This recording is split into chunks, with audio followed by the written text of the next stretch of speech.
everyone, perkenalkan nama saya Raisa Bila dengan NIM 2112151333. Hari ini aku akan membahas tentang bagaimana media bisa membentuk opini publik. So, kita semua pasti hampir setiap hari melihat berita ataupun konten melalui media sosial kan? Nah, tanpa kita sadari, apa yang bisa kita lihat itu mempengaruhi loh cara kita berpikir ataupun menilai sesuatu. Media itu punya peran besar dalam membentuk opini publik. Salah satunya lewat pemilihan berita. Jadi media itu memilih berita yang mana yang ingin ditampilkan.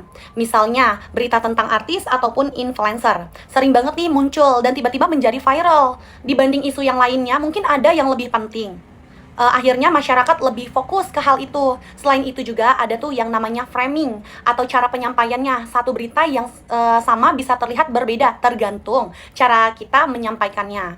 Misalnya ada seorang public figure diberitakan, ada media yang menampilkan sisi positifnya, tapi juga ada yang lebih fokus ke kontroversinya. Dari situ opini masyarakat bisa terbentuk berbeda-beda. Contohnya, ada yang pernah terjadi pada influencer yang bernama Fuji.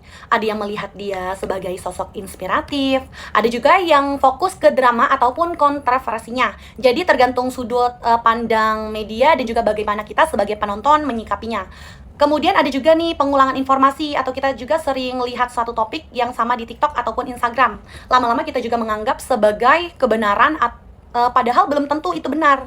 Selanjutnya aku mau bahas konten viral. Konten viral itu cepat banget menyebar, apalagi kalau mengandung emosi ataupun marah ataupun sedih. Contohnya, kasus yang sempat viral melibatkan seorang artis yang bernama Rebecca Klopper. Banyak orang yang berkomentar tanpa tahu fakta selengkapnya. Dari situ kita bisa lihat dari dampak negatif maupun dampak positifnya. Masyarakat jadi lebih aware tentang pentingnya menjaga privasi, tapi negatifnya juga banyak sering terjadi bully dan penghakiman publik yang berlebihan. Nah, pertanyaannya, apakah semua efek media itu negatif? Jawabannya tidak. Media juga banyak dampak positifnya, misalnya kita bisa dapat informasi lebih cepat, belajar hal baru, dari konten edukatif, banyak ikut kampanye sosial, seperti itu. Dan tetapi kita juga tetap harus hati-hati dan waspada karena ada juga dampak negatif seperti hoax, kecanduan media sosial, dan opini yang belum tentu objektif. Jadi kesimpulannya, media itu punya pengaruh yang sangat besar dalam membentuk opini publik.